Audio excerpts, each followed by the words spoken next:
बिस्मिल्लाहिर्रहमानिर्रहीम। अस्सलाम वालेकुम। लोग मुझे बाबू इंजीनियर के नाम से जानते हैं। आज हम बात करने जा रहे हैं कि अक्सर लोग प्लाजे या घर बनवा लेते हैं, लेकिन कुछ अरसे बाद क्या होता है कि उनकी जो जगह है वो बैठना शुरू हो जाती है। उसकी बुनियादी वजह ये होती है कि अगर सॉइल की प्रॉपर टेस्टिंग ना करवाई जाए, उस एरिया में बोर करवा के सॉइल को टेस्ट ना किया जाए, तो उसकी जो बुनियाद है वो गलत बन जाती है, जिससे क्या होता है कि बाद में लाखों रुपया खर्च करके जो है वो बिल्डिंग बनाई जाती है और उसमें क्रैक्स आ जाते हैं, जगह जगह से बिल्डिंग की सेटलमेंट हो जाती है। तो आज इस वीडियो में हम देखेंगे कि बोर को किस तरीके से किया जाता है और सॉइल के कौन कौन से टेस्ट किए जाते हैं और उसके बाद उसकी फाउंडेशन किस तरीके से तैयार की जाती है।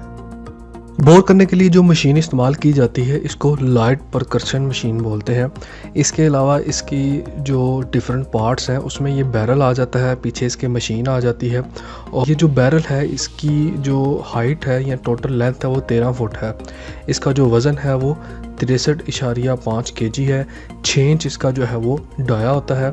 और इस बैरल को हमने जो है वो जो कोशिश करनी है, जो ड्रॉप हाइट इसकी देनी है, यानी कि ऊपर से नीचे जब ड्रॉप करना है तो वो 30 इंच हमने इसकी जो है वो ड्रॉप हाइट हमने इसकी देनी है।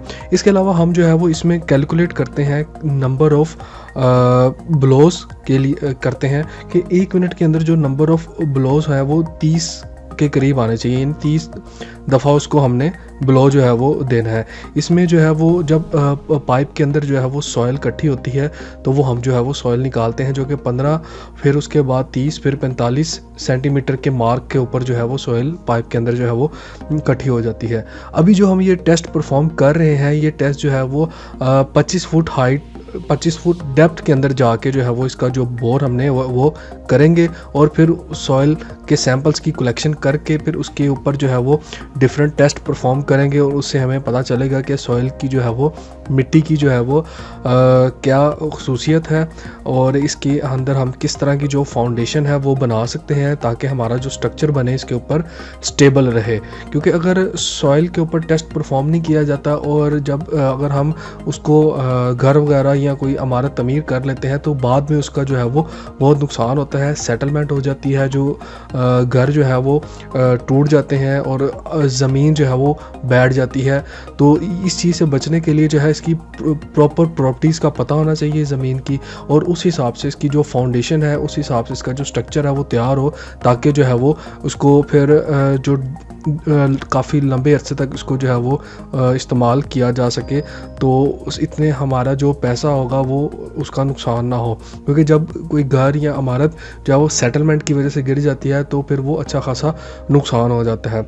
आमतौर पर ये टेस्ट कोई इतना महंगा नहीं होता इसको, लेकिन लोग ये टेस्ट नहीं करवाते, जिससे बाद में उनको काफ़ी इसका नुकसान बर्दाश्त करना पड़ता है।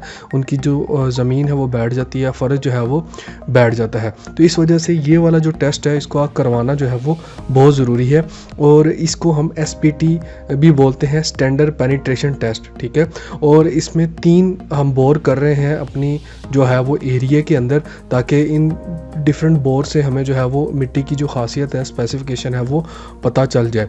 अभी इस बैरल के अंदर से जो है वो जो मिट्टी है वो निकाल ली गई है और फर्दर जो है वो इसको अब यूज़ किया जा रहा है, ताकि इसके अंदर जो है वो जो रेत है, जो सैंपल है वो इकट्ठा किया जाए और उसको फिर हम एट द एंड लेबॉर्ट्री में टेस्ट करेंगे। अभी जो हमने यहाँ पे करना है वो एक स्टैंडर्ड पेनिट्रेशन टेस्ट है। इसके अलावा बल्क डेंसिटी टेस्ट है जो साइड पे करना है।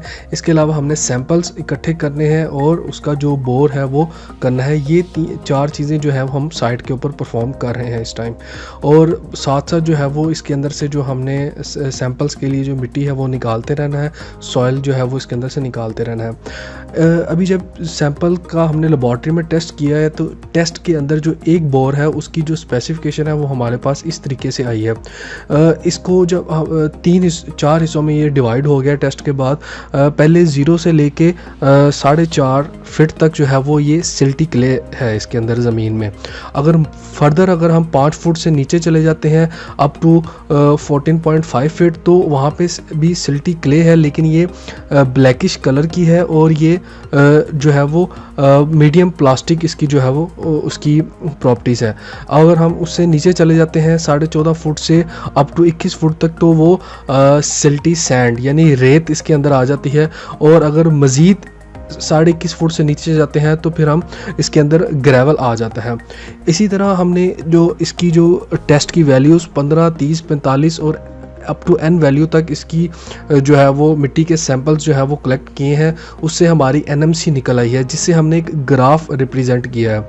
अब आप देख सकते हैं कि राइट साइड पे ये SPTN प्रोफाइल है, एक ग्राफ है।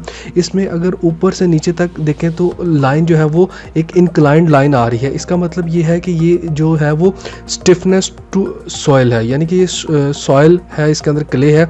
इसके एंड पे जो है एक फ्रैक्शनल एंगल आ रहा है। ये जो फ्रैक्शनल एंगल है ये शो कर रहा है कि आगे फर्दर सैंड जो है वो सैंड आ रही है इसके अंदर, यानी कि सिल्टी सैंड इसके अंदर है।